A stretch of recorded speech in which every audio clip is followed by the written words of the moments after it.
Yes, sir. The time has come. We have gotten our final chapter for One Piece for 2025. Guys, it's your boy Straw Hat Ange. I'm greatly appreciative for anybody and everybody who tunes in today. We have had a phenomenal year of One Piece.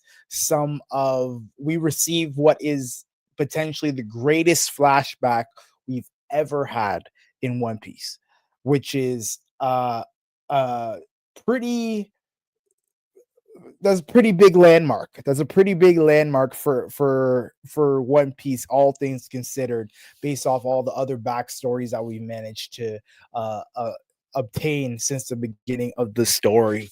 I happen to see a channel on YouTube do this here, so I wanted to give my take on the One Piece awards for 2025 based off the manga.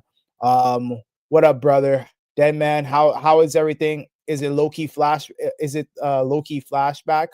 We're gonna go over a lot of different moments, so not just the award itself, but yes, Loki's flashback is the greatest flashback that we've gotten in One Piece thus far. It was fantastic. Everything from Zebek to Loki included. It touched a lot of points. Um, it's a lot. It was a lot to deal with, but we managed to do it. Um, so we're gonna run through these. Didn't plan on being here too long, but nonetheless, we wanted to go. I wanted to give my picks with you guys. So the best moment in One Piece. So I don't know if we should go from. Uh, we'll go in the order that I have it here. So the best moment in One Piece 2025 was personally for me Zebek in the throne room in chapter 1155. Guys, this one moment for me here blew my mind. I remember I completely lost it. I completely lost it. To see, I think a lot of people were shocked to see that Zebek knew about Emu. He's just there chilling in the throne room and they're having dialogue, they're having conversation. He promises he'll be back. Thus, you have like Blackbeard and what are his intentions because he says the same thing. He wants to rule the world, or like his intention is the world. So it for me, just that one little tidbit there played like I love that. I love that scene. I was having a hard time trying to figure out where to place it amongst like all these other categories, but I think for me that was a major point that stood out. Okay, best double page spread, easily. Actually, the last page on Loki's flashback with him using the Ragnir on Harold. That if it wasn't for this other double spread, I might have given it to that. I was trying to fit it on the single panel, but it wasn't a single panel. It was a double panel. So the best double page spread goes to the mural in 1138. The mural in 1138 shook the One Piece fan base, the manga fan base at least, because I have not seen this much activity take place and research and theory crafting take place in One Piece ever in its entirety. It was a moment where I even did my live reaction with a couple buddies. And that was the first time we happened. I said, we all need to get together now. This is the best chapter of One Piece ever in history. It was something that's like, we got Shamrock earlier in the chapter, and if that was the only thing we got, it was still the best chapter. And Oda continued to blow our minds by giving us this mural as well as the three histories and stories and whatnot. And it was just beautiful. It was beautiful. That's my favorite chapter potentially in One Piece history. Definitely check out that reaction. Definitely, I reacted to it myself. So check out my 1138 reaction. So just check out my 1138 reaction, and then I have another page that might be in like my link in the description, Beyond the Straw Hat, or search that up, and Beyond the Straw Hat reaction. I did it with a couple other friends as well. But in my page, the Straw Hat Ainge page, Real Life Luffy page, 1138, I lost it. Okay, best plot. So sorry, no. So the next award, the best single panel. So the best single panel, I have to. No worries, Unknown Plague. Appreciate you coming in. We so far have gone through 2 awards so far. Right now, I'm currently on the best single panel. The previous ones, I want to say the best moments was Zebek in the throne room, and then the best double page spread was the mural. So I'm on the next one now, which is the best single panel, and I gotta give that to Loki Reveal 1141. Guys, I saw the page that inspired me to do this whole thing. They gave it as the Shamrock and Shank side by side on in the Holy Lands, but I had to give it to the Loki Reveal, because with the Loki Reveal, it was so epic. The design, the magnitude. You see Luffy's super tiny, and just Loki with that maniacal smile taking up the majority of the page, and just like looking like chaos, and like it was epic. It was the greatest, like one of the greatest introductions we've seen to a character in just like appearance wise, right? Like I give the appearance of Loki even higher than when we got introduced to Kaido for the first time, personally. There are so many. Yes, Deadman, there's a lot of very great moments, but 1138 took it for me even before the mural. By the time we got Shamrock, I was amazed. I think 1140, is it 1141 where he stood up? I might be wrong then. Mine is where he's attached to the tree, where Luffy just shows up. Oh no, you're right. So look, so 1141 makes sense. If 1138 is where Shamrock is there, then okay, it's before that. My bad. I got the chapter wrong, but it's the one where actually Luffy shows up for the first time, and it's the first time we actually see Loki. That's the one I actually remember referring to as my single favorite panel. Okay. The next award, the best plot twist. Now this one was a tie, actually. I can't decide between these two, just because both of them were very shocking in their own regard. So the first one was Dragon was the one who saved Shanks. I think that is the craziest turn of events / circle circle that took place. That was like mind blowing to me, because Dragon saved the man who potentially was who was basically the father figure for Luffy. So Oda just knows how to tie things in so amazingly. So amazingly. It's so amazing just seeing smiling while standing up. That one too, 1141 was close. Like one of those like I was kind of stuck between the two of them. I love that scene of Loki just standing up and you really seeing him tower over everybody. I just think just from that first moment you saw, like, you kind of knew he was going to be big, but I think just like the first legit magnitude and appearance, and I think because also the drawing that Oda did of Loki in the beginning of the series or earlier on when like he was with Lola, it was nothing compared to the actual Loki that we've gotten, right? So I think that it was great to actually see what his real design was, and just how colossal, and how he looks like not even Godzilla, like worse than Godzilla, you know what I mean? Where it's just like a calamity, right? Xavier, what up though? How you doing? I'm not sure. You know, unknown plague. If you don't mind spoilers, I'm not someone who can handle spoilers. I'm not that person. I appreciate you for tuning in though. We're definitely gonna get them meeting up. I don't think we need a flashback of it, but I know we're gonna have them meet up for sure. I believe this was the end of the flashback 1170 because it was the last chapter of the year.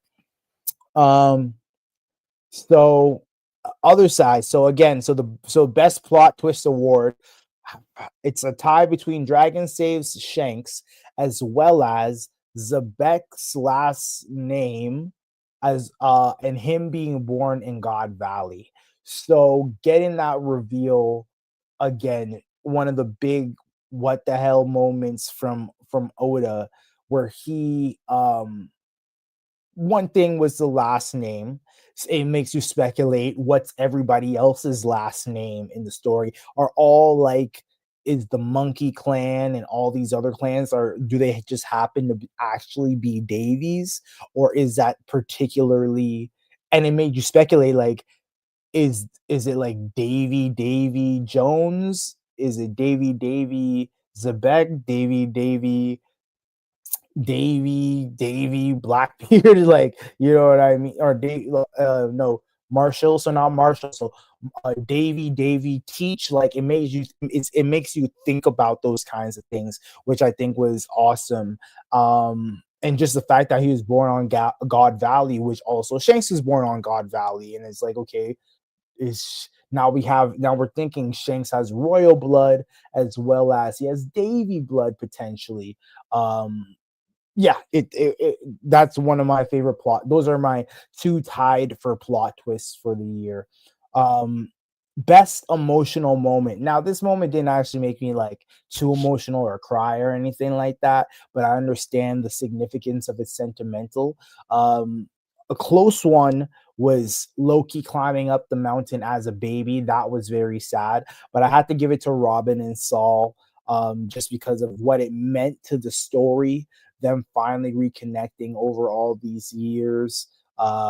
It was supposed to be a super tear jerker. I think I just was, fighting the tears at the time, but I want to give that award for best emotional moment to Robin and Saul reunited, and you have like the whole crew crying, and Luffy has his like super happy grin because he knows that it means something special to her, and things along those lines. So the next award, best new character. This one has to be an obvious one, guys. Best new character goes to Zebek. Zebek has been someone. Yeah, no, 100%. Him climbing the tree was phenomenal. It was supposed to be more sad, I think, but I loved it. I loved the story behind it. You know what I mean? But I have to say the best new character goes to Zebek. Zebek, um, far from who we thought we were going to get. We didn't think we are going to get his flashback in Elbath. One, two, him being Blackbeard's father. Three, we have our own interpretation, and or the story has sold us that he was the bad guy and the evil person and blah blah blah blah blah. But like, there's so much layers to him as to what he did, why he did it. He really was just a pirate in the highest degree of like wanting to rule the world. That was just his dream. He just wanted to be king of the world. That was just his dream. As well as, he actually had good morals to an extent. It's kind of like, I see how the Blackbeards and certain pirates work in the world. Doflamingo, where it's like, we don't mind the world being ruled by pirates. It's just the consequence of that happen. Like Luffy doesn't hate the world government, but if the world government, if he knew like the extent of all the history of that the world government does, I feel as if he and what it does to his friends and the people he cares about, I feel as if he would try and stop them. But the thing is, if he was to destroy the world government, it does a lot more damage than it does benefit, unfortunately. because it's a weird off balance there, right? That's why you have like Sword, you have Kobe who represents a good Marine of what the Marines should be and should do. I get it. No, the Loki's up there. Loki's up there. Loki's in the top two. Harold, I think he has to slide underneath Loki simply because of honestly just like picking up Ragnar. You know what I mean? Because of his story, because of his Loki had a great story. I think Harold is a great character. Flawed in his thinking, grew so much, really did an amazing amount of stuff for his people and for what he tried to do. He was strong as all hell. He was able to actually face against Zebek, the person who could tear apart so many individuals. Um, yeah, exactly. Zebek had morale, while Teach's basically is not morale. Um, you know, um, he killed his adopted father, which is right hand of the father. So almost, yeah, exactly, right, exactly. So I'm gonna give best new character to Zebek. Best cliffhanger. This one I think I had the most trouble on, just because I'm thinking I couldn't think of too many like cliffhangers of how things kind of ended off. Maybe like Loki's a great one, like where he first arrives. There are Shamrock and Gunko. There is the there is the Domi Reversi on Zebek. But I had to go with Emu's arrival because that's something I don't believe we saw whatsoever taking place, where you have Mu, was it Mu's here to dominate the world or something like that, or Mu has arrived, or whatever the caption was. It was very much it was very cool to see Emu finally show up on the battlefield in some regards, even if it was through Gunko, because we still got to see what you didn't know what was going to happen from there. You think you felt the hockey, things were about to go crazy. Um, yeah, I want to go with Emu arriving on Elbath is the best cliffhanger that we got for this one. Um, most of the chapter in Elbath are full of cliffhangers. It's true. There's so many. There's so many. Is It's tough to pick one.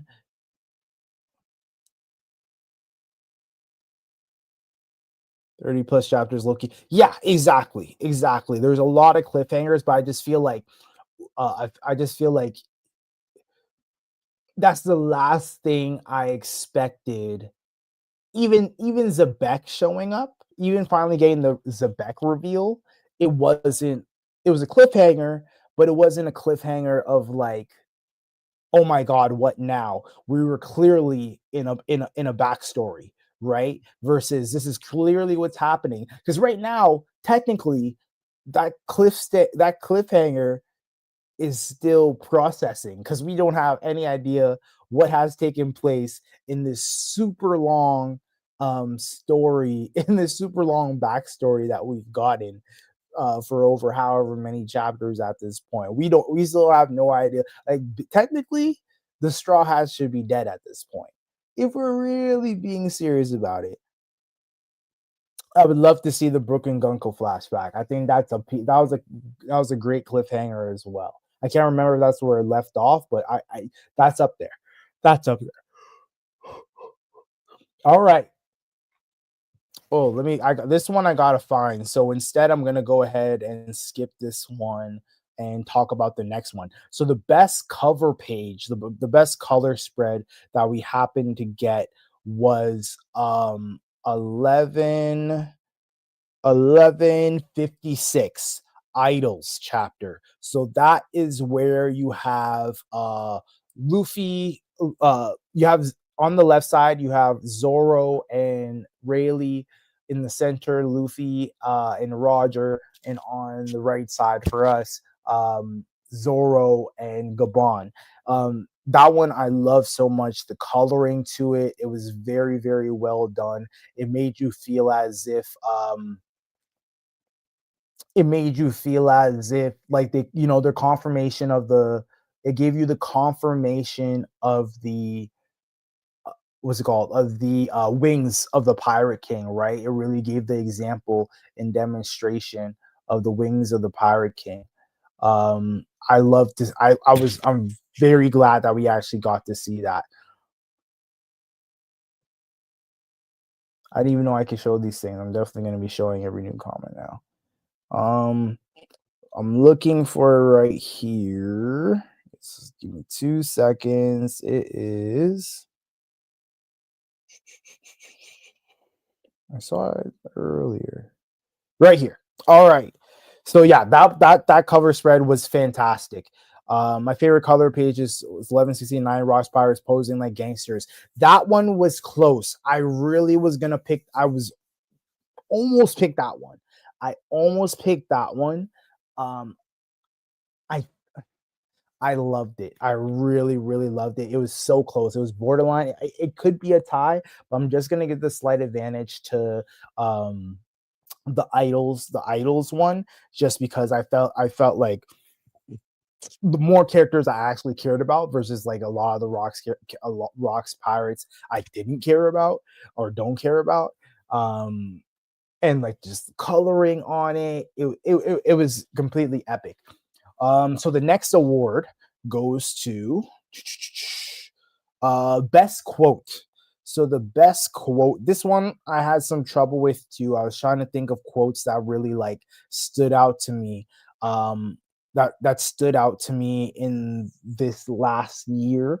It was very tough. I was even considering like Shamrock Gunko's, where it's like where Loki was saying, "Hey, you're if I get these chains off, like, you guys are in serious trouble," kind of thing. And then Shamrock saying like, "Hey, the results are gonna be the same," talking his shit. I love that, but I had to give it to Mr. East himself, Dragon. So this one here is it kind of like slipped under the rug, but it's where he is holding the gun to to one of the Marines' heads. This is where they're trying to escape God Valley. They're in the process. So like 1160 1165, where Rox has already transformed. He's fighting Roger and Garp, and Dragon says, they're like, "Cadet, what are you doing?" He's like, "Calm down, Dragon. What do you think you're doing?" He says, "Me, what about you? Do you condone this?" The other admirals are saying, "Dragon, bring those," and Dragon saying, "Bring those survivors aboard. We're saving them. And if anyone's got a problem with that, I'll execute them." So Dragon's holding. This is the start of the Marine and not the Marine, the Revolutionary in Dragon, where he's holding the gun to the guys, to the other, to his supervisor's face, saying like, "Hey, I'll kill you right here and now if you don't bring these people here. Like you guys are doing terrible things." And like this is where we got to see this is what brought the God Valley is what brought Dragon stocks up, especially moments like this. Like he was killing it in God Valley. You have this moment, you have him saving Shanks. Like he was cooking. He was cooking in God Valley. Dragon was absolutely cooking in God Valley. I think he's technically looking west right now as well. Um, so the next one, best funny moment. So obviously you have a lot of them, but my favorite moment in over the last year in terms of comedy is in 1157, where you have Shaki's bar, or it's called the Legendary Bar, I believe what the chapter is called. But everyone's at Shaki's bar, or she just finished setting up the bar, and Rocks and Whitebeard and everybody's coming back, and they're like, what's going on here? And then you have, let me scroll down so I get the exact quote.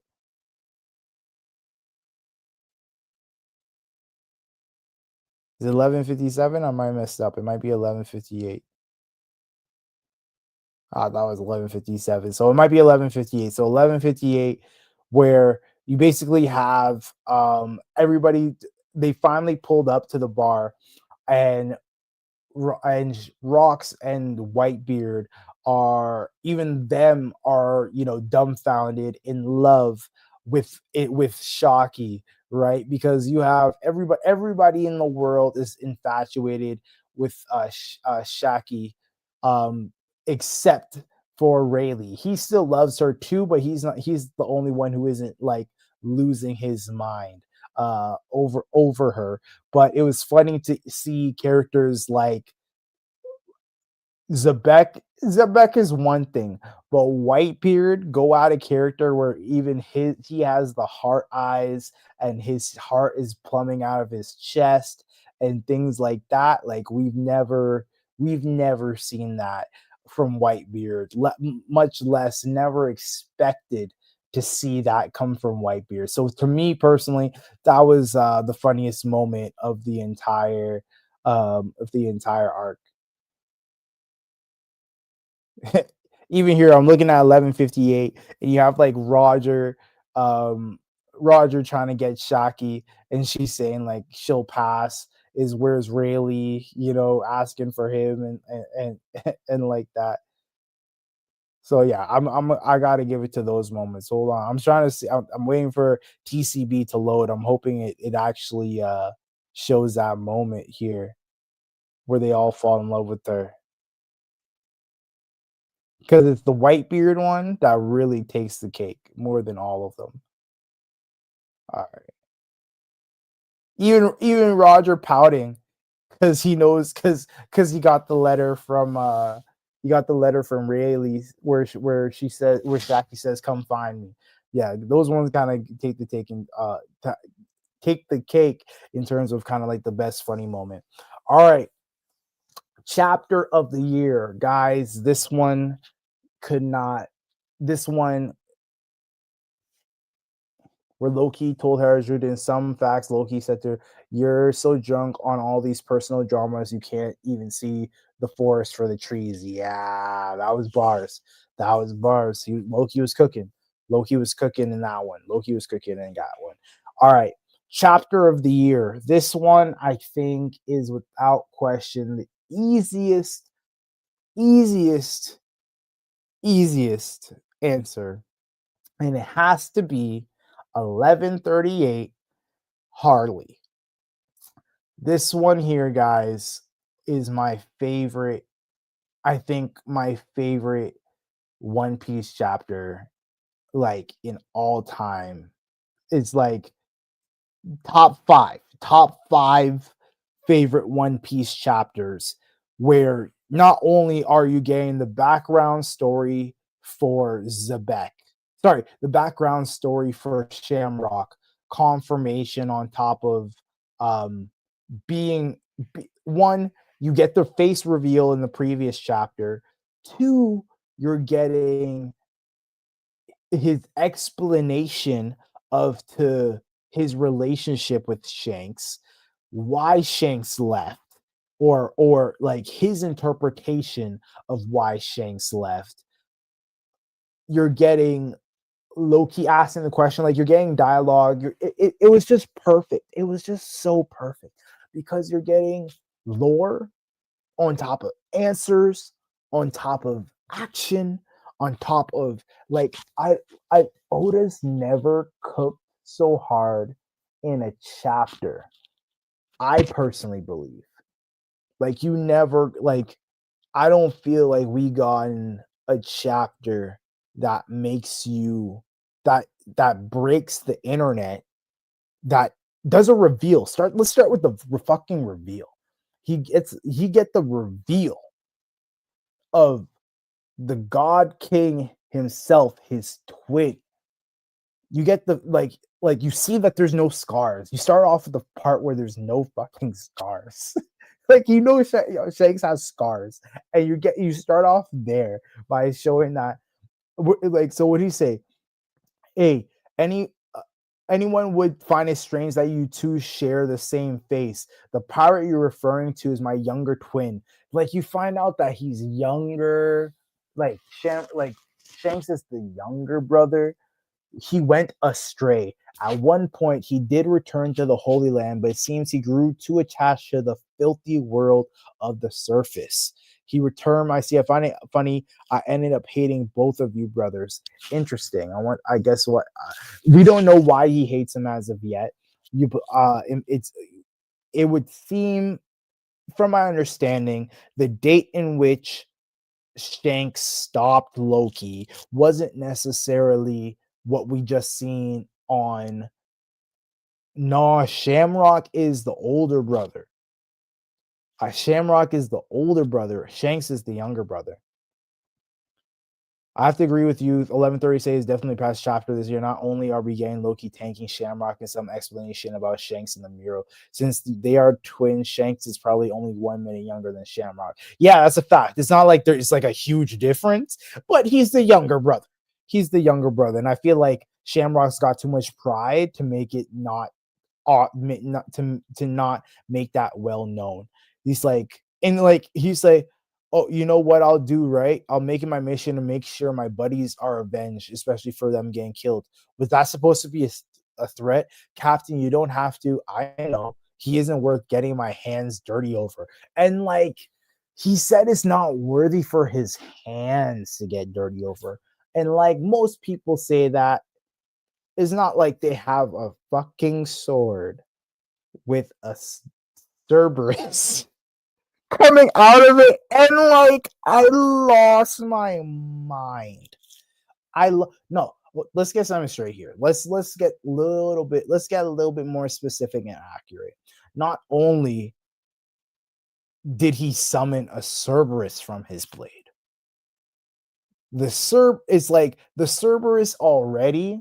You're thinking like, oh no, this isn't looking good for him. And then even Loki's like, what the hell is that? And then on top of that, you have blades coming out of the Cerberus's mouth. What are we doing? Oda. Like, oh my god. That it's my biting blade. What? And hold on. I even forgot this. The blades are on fire. It looks like there's an Amaterasu coming out on the blades. Like Oda made this the craziest introduction attack I've ever seen in One Piece. Like, I don't think there's another. And then the thing starts spinning.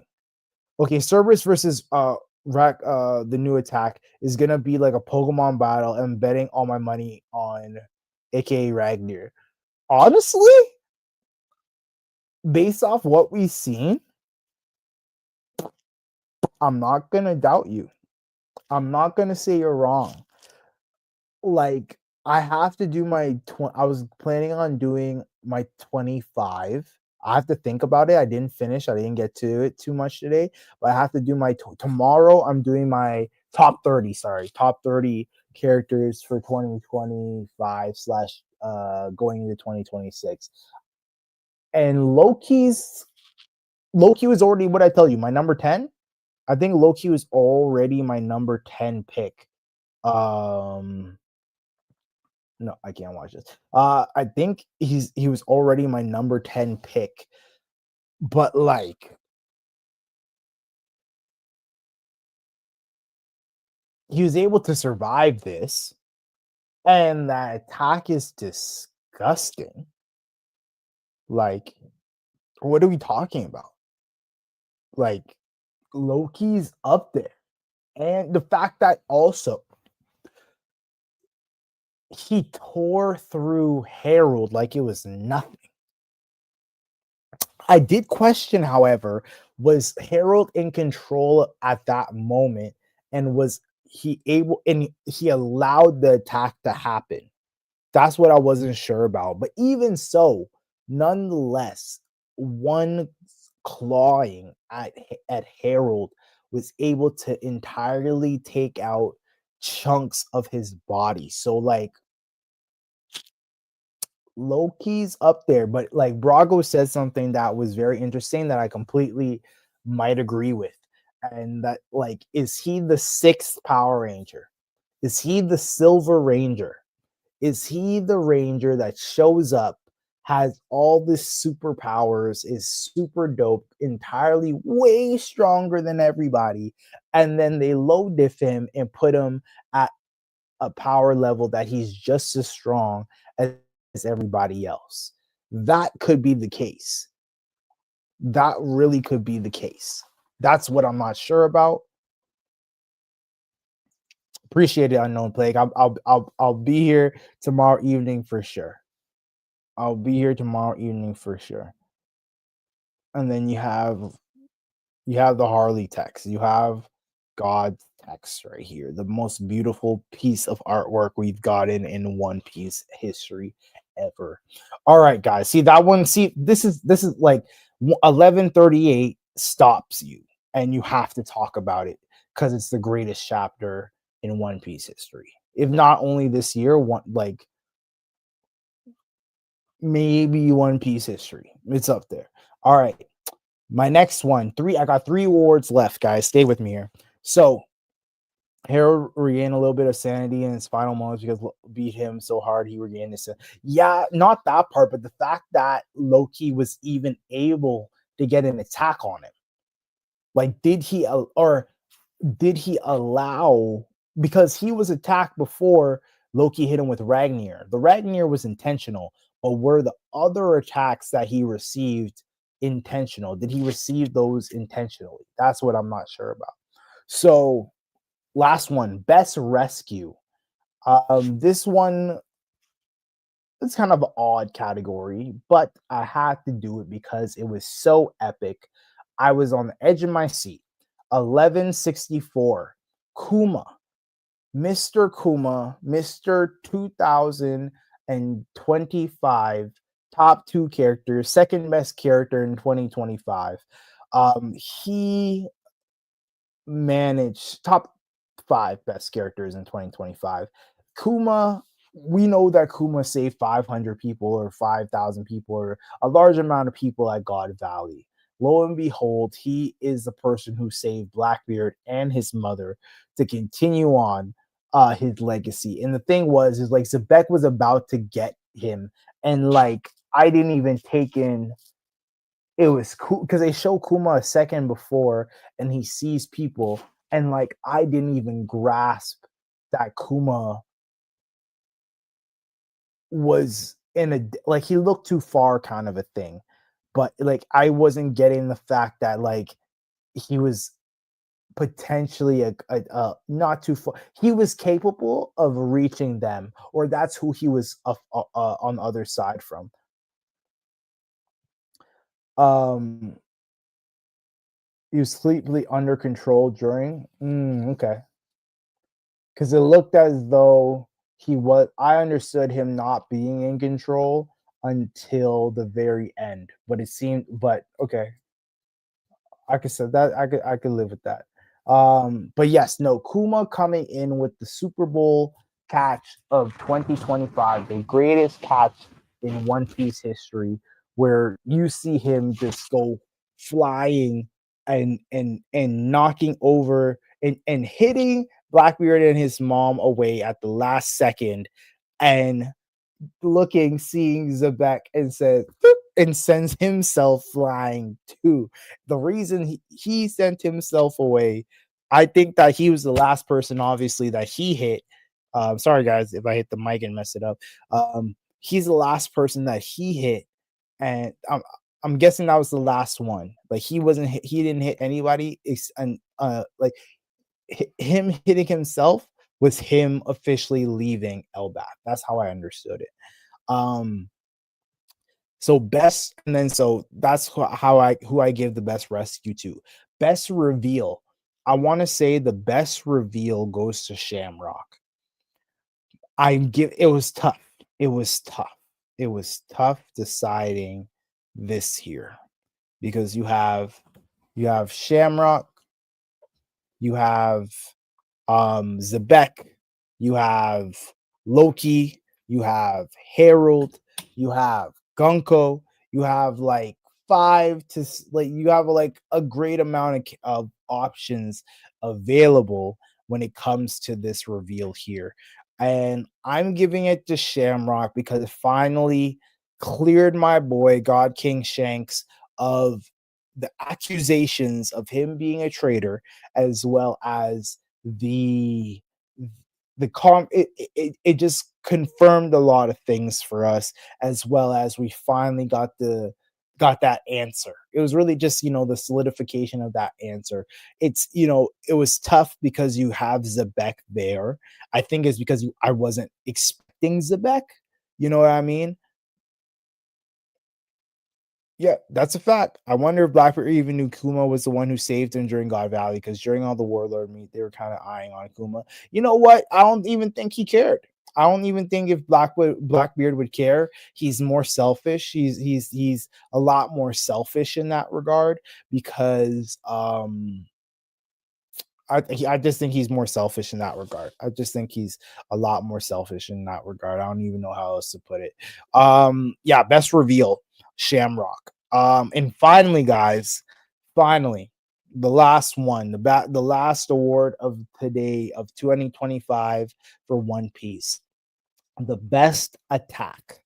Now, the runners up, there's a lot of great attacks. There's the Bex slash that him alone does as like a blast. You have the panel where Rocks, Roger, Whitebeard, Big Mom, and Kaido all attack Emu. You have um you have Roger and Garp's attack on Zebek. You have uh you have Loki's attack on Harold. You have you have Gabon's attack on what's his name? The flower guy. I forget his name. The Holy Knight. I forget his name. Yeah, like Blackbeard's an asshole. You have a lot. You have a lot of attacks, but the attack for me that was the best one of 2025 goes to Cerberus. Guys, when I tell you 1138 is the most fantastic chapter this year, when Shamrock released Summers is who I'm thinking of, but when you have the guy who looks like Shanks release a demon from his sword, and it's like we don't even know what it is, but it's just called Cerberus. It's not model anything. Like usually it specifies if it's a devil fruit. There's no devil fruit. It was a demon in a sword. His name is Cerberus. He has swords that come out of his mouth. His swords come out of his mouth and they go on fire, and his head spins around and attacks you at the same time. Fucking phenomenal. Okay, craziest attack I've seen in 2025. That blew my mind, and I definitely suggest you check out my reaction for 1138. Guys, I appreciate you for tuning in. This was the One Piece 2025 awards by yours truly, Straw Hat Ainge, the real life Luffy.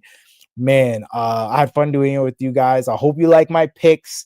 Let me know in the comments what your picks were.